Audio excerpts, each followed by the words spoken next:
Indo British advanced pain clinic నొప్పి మాయం surgery దూరం ఫర్ అపాయింట్మెంట్స్ 9155515563. నమస్కారం, వెల్కమ్ టు ఐ డ్రీమ్. ధర్మ మార్గం విత్ విజిత కార్యక్రమానికి స్వాగతం.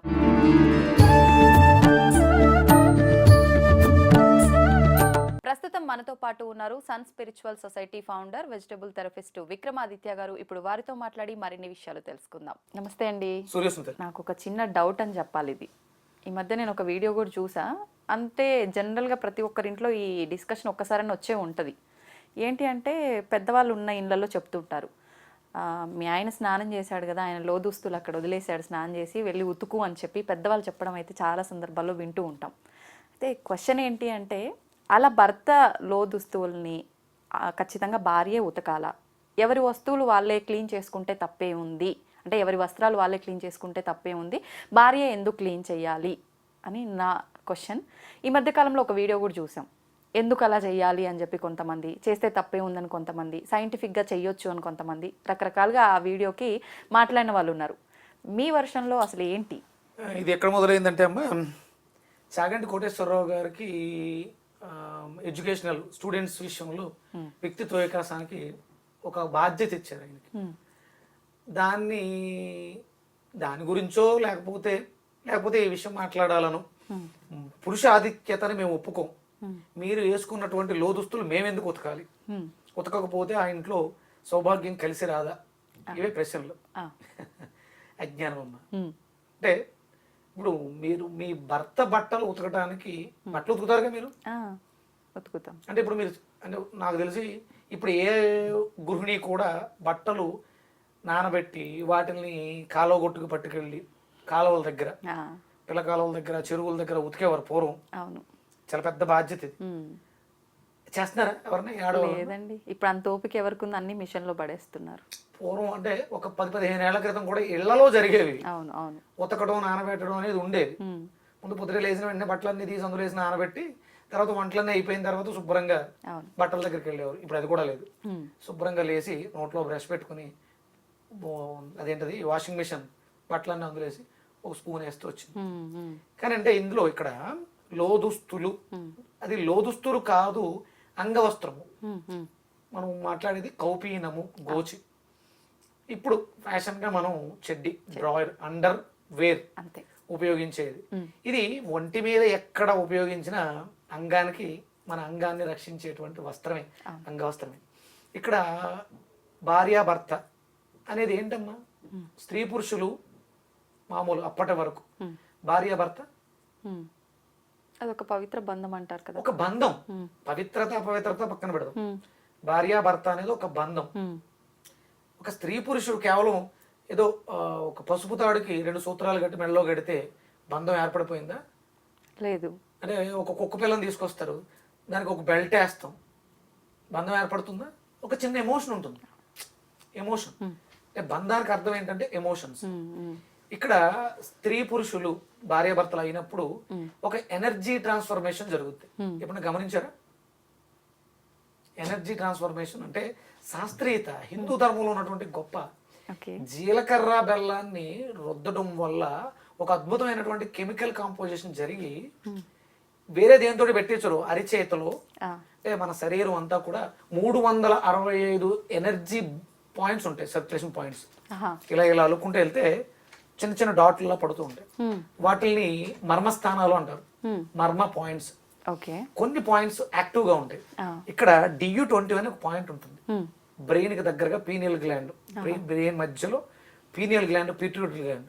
అంటే మన గ్లాండ్స్ అన్నిటికీ కూడా రాజు రాణి అక్కడ ఉంటాయి. జీలకర్ర బెల్లం అరిచేతిలో ఒక మేజర్ చక్రం ఉంటుంది. ఇవన్నీ కూడా ఎనర్జీ సెంటర్స్, చిన్న చక్రాలు ఉంటాయి. ఇక్కడ పెట్టిన తర్వాత తమలపాకు అడ్డు పెడతారు మధ్యలో.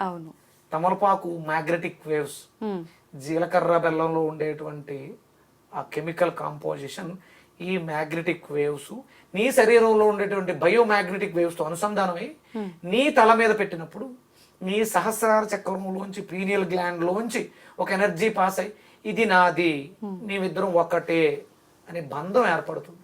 ఇది శాస్త్రీయత, సైన్స్. ఇక్కడ ఎమోషన్ ఏర్పడింది, అక్కడ నుంచి మీ ఇద్దరు ట్రావెలింగ్ మొదలు పెట్టారు. కంఫర్ట్, మీకు కొన్ని రీసెంట్గా చిన్న చిన్న వీడియోస్ చూశాను నేను. స్పర్శ ద్వారా కళ్ళకు గంతలు కట్టి ఇది మా ఆయన ఫీజుల్లో ఎలా ట్రావెలింగ్, టచ్, స్పర్శ, ఫీల్, ఒక తెలియని సెక్యూరిటీ. మగవాళ్ళందరి దగ్గర ఆడవాళ్ళు సెక్యూరిటీని ఫీల్ అవ్వగలరు. తండ్రి అంటే ఎమోషన్తో సెక్యూరిటీ ఫీల్ అవుతారు. అలాగే బ్రదర్, అలాగే హస్బెండ్. నలుగురు మగవాళ్ళే, నలుగురు దగ్గర ఒకేలా ఉంటారా? ఉండరు. మారింది ఎమోషన్, మారుతుంది. ఇక్కడ మాత్రం కేవలం భార్య భర్త అన్నప్పుడు ఈ ఎనర్జీ ట్రాన్స్ఫర్మేషన్, మీలోంచి నాకు, నాలోంచి నీకు. అంటే ఇప్పుడు మాట్లాడుకుంటున్నాం కదా, మన సోలార్ ఫ్లెక్సెస్ కనెక్ట్ అవుతాయి భావోద్వేగాలు. ఓకే. ఇవాళ పొద్దుట నేను ఒక ఆవిడ ఫోన్ చేశాను పూజకు ముందు. తర్వాత నేను అయిపోయిన తర్వాత ఆవిడ ఫోన్ చేశాను. ఆవిడ మెడిటేషన్ లో ఉండి నాకు ఫోన్ చేద్దాం అనుకుంది ఆవిడ. తర్వాత నేను కొంచెం అడ్వాన్స్డ్ గా ఉన్నాను, నేను చేశాను ఆల్రెడీ. ఆవిడ ధ్యానంలో ఉండడం ఫోన్ ఎత్తలేదు. చూసుకుని నవ్వుకుంది ఆవిడ. గురుగారు నేను ఇలా అనుకున్నాను మీతో మాట్లాడాలని, భానుసప్తమి గురించి మాట్లాడాలని. ఇద్దరి మధ్య జరిగిన కాన్వర్సేషన్ అదే టెలిపతి అంటారు. ఒక అభిమానం, ఒక గురువు అనే బాధ్యత, శ్రద్ధతో ఆవిడ చేయాలనుకుంది. నాకు ముందు తెలిసి నేను ముందు చేశాను దాని గురించి చెప్పాలని. కమ్యూనికేషన్ ఇది ఎమోషనల్. ఇక్కడ సైంటిఫిక్ గా రీసెంట్ గా బ్రెజిల్లోనే ఎక్కడో ఒక టెస్ట్ చేశారు వాళ్ళు. కొంతమంది ఆడవాళ్ళని పెట్టి వాళ్ళ భర్తల యొక్క విడిచిన వస్త్రాలని స్మెల్ చూపించడం ద్వారా సేమ్ పించులో ఉంటే స్ట్రెస్ తగ్గింది, సేమ్ పించు లేకపోతే స్ట్రెస్ పెరిగింది వాళ్ళకి. షట్టలు ఇచ్చారు, వాసన చూడండి అన్నారు. అంటే మీ పక్కకు వేరే అన్య వ్యక్తి వచ్చి నిలబడితే స్మెల్ వస్తే కదా సేమ్ ఎక్స్ప్రెషన్. అదే భర్త వస్తే అంటే భరించలేకపోతే అది వేరే విషయం, భరించగలిగితే ఇష్టమైతే అభిమానం అయితే ఎలా ఉన్నా సెక్యూర్డ్గా ఉంటారు. ఇదే చెడ్డీ విషయంలో జరిగింది. నాకు నేను 10th చదివే టైంలో 92 నేను మా అక్క వాళ్ళ ఇంటికి గ్వాలేరు వెళ్ళినప్పుడు నాకు మా అక్క నేర్పినటువంటి మొట్టమొదటి మాట నాకు అంటే, అమ్మ అప్పుడు ఇంకా పెళ్ళవలేదు కాబట్టి అమ్మ చేసి పెడుతుంది. తల్లికి ఎలాంటి ఎమోషన్ ఉండదు, ప్రేమ తప్ప. ముడ్డి గడిగింది అన్నీ తల్లే చేసింది కాబట్టి అక్కడ ఎలాంటి అబ్జెక్షన్ లేదు.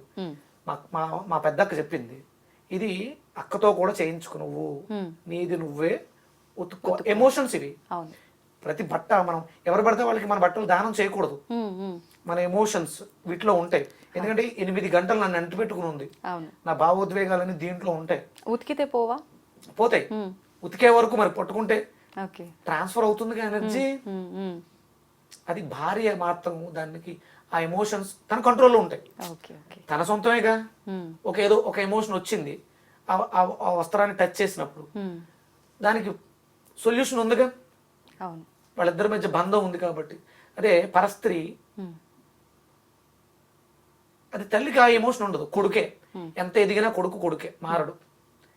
ఇవి దీన్ని దృష్టిలో పెట్టుకుని శాస్త్రంలో ఉంటాయి. అందుకని చాగంటి కోటేశ్వరరావు గారు అలా చెప్పడం జరిగింది. దాన్ని మనం వక్రీకరించడం ద్వారా మన విజ్ఞతను కోల్పోయాం. ఇక్కడ ఎమోషన్స్ స్త్రీని తొక్కేయాలని కాదు. పనమ్మాయి ఇష్టమైతే ఒకలా ఉతుకుతారు, లేకపోతే తిట్టుకుంటారు. ఈ దరిద్రుడికి దీన్ని పిండుకోవడం కూడా చేత, ఎంత పనమ్మ వచ్చింది. ఇది చెడ్డీ అనేది కాదు, వస్త్రాలు. అందుకని చాలా జాగ్రత్తగా. అంటే పూర్వం ఏం చేసేవారంటే స్నానం చేసేటప్పుడు బకెట్లో వేసి గుంజేసి పక్కన పెట్టేస్తారు. ఆ ఎమోషన్ అక్కడ వెళ్ళిపోతుంది. తర్వాత వాళ్ళు పూర్తిగా మిగతా పని వాళ్ళు చేస్తారు. ఇది శాస్త్రం చెయ్యాలి. ఎవరూ లేరు, పెళ్ళవలేదు, తల్లే చేస్తుంది. తల్లి ఏమి అలా ఫీల్ అవుతుంది. ఎమోషన్స్ ఉంటాయి కాబట్టి. ఇంకొకటి అంటే అక్కడ అలా అంటే ఆయన చెప్పింది ఏంటంటే, అశ్రద్ధగా వదిలేసి వెళ్ళిపోతే నీ ఎనర్జీ ఆ వస్త్రాన్ని పట్టుకెళ్ళి మనం నెగిటివ్గా కూడా వాడచ్చు. చేతబడులు ఇలాంటి ప్రక్రియలు ఉంటాయి కదా. వస్త్రం దొరికితే, ఎంట్రుకలు దొరికితే, మట్టి దొరికితే అంటారు కదా. అంటే అందులో ఉంది ఏంటి, నీ ఎనర్జీ. దాన్ని నేను ఇంకొక ఎనర్జీతో మిళితం చేస్తే నీకు చెడు జరిగే అవకాశం ఉంది కదా. ఇంత ఉందమ్మా. ఇవన్నీ చెప్పకుండా చాగంటి కోటేశ్వరరావు గారు భార్య ఉతకాలి, లేకపోతే తల్లి ఉతకాలి, పెళ్ళైతే భార్య ఉతకాలి, ఇంకొకరికి అవకాశం ఇవ్వకూడదు. ఇంత ఆలోచించి చెప్పాడు ఆయన. ఆయన మంచి మాట చెప్పితే నాకు కడుపు మంట అయి ఉండొచ్చు, నాకు గ్యాస్ట్రిక్ ఉండి ఉండొచ్చు, తట్టుకోలేక. దానికి 4 మసాలాలు. ప్రతి దానికి శాస్త్రం ఉంటుంది, వేదం ఉంటుంది. వేదం నుంచి వేదాలని చదవలేం కాబట్టి పురాణాల రూపంలో, కథల రూపంలో చెప్పుంటారు. అవి చదువుకున్నారు కాబట్టి పెద్ద ఆయన చెప్పారు. అందుకని మగవాళ్ళైనా ఆడవాళ్ళైనా మీ వస్త్రాలు మీరు ఎవరికి అంటే లోదుస్తులు వాటితో మారిపోద్ది. లోదుస్తు అనగానే ఎమోషన్ మారిపోతుంది. అందుకని వాటిల్ని మనం బహిర్గతం చేయకూడదు. ఆ మాటలు పలకడానికే సంశయిస్తాం. దౌర్భాగ్యం ఏంటంటే మనం లోదుస్తులు కొనుక్కునే చోట మగవాళ్ళకి కొనుక్కునే చోట ఏమో ఆడవాళ్ళు ఉన్నారు, ఆడవాళ్ళు కొనుక్కునే చోట ఏమో మగవాళ్ళు ఉంటారు. అందుకే ఆన్లైన్ షాపింగ్ ఉత్తమం అనుకుంటున్నాను. ఒక రకంగా చెప్తే ఆన్లైన్ షాపింగ్ బెస్ట్. అంతే. అందుకని ప్రతిదాన్ని వక్రీకరించకండి. ప్రతిదానికి ఏంటి అభివృద్ధి? ఆయన 1000 ఏళ్ళు వెనక్కి తీసుకెళ్లిపోతున్నాడా? ఏం సాధించాం అభివృద్ధి?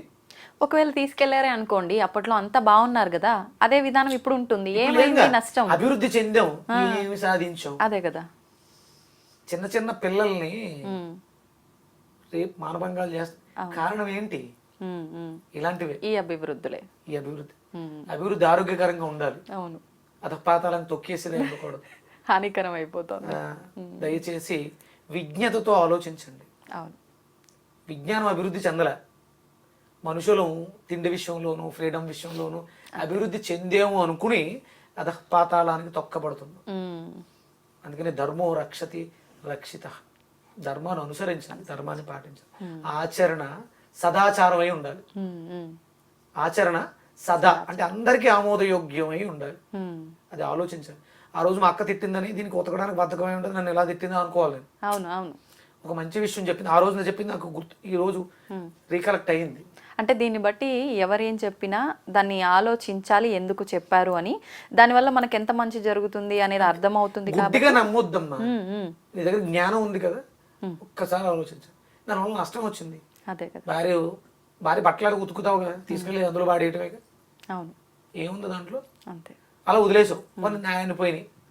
దానివల్ల ఏమవుతుంది? వస్త్రం పాడవుతుంది, రంగులు కోల్పోతాం, ఆ సున్నితత్వం కోల్పోతాం. అండర్వేరు ఎక్కువసేపు నీళ్ళలో నానితే ఆ సున్నితత్వం పాడైపోతుంది. సంవత్సరం వచ్చేది 6 నెలలే వస్తుంది, లాసు. కొత్త కొనుక్కోవాలిగా. అవును. ఇలా కూడా ఆలోచించాలి.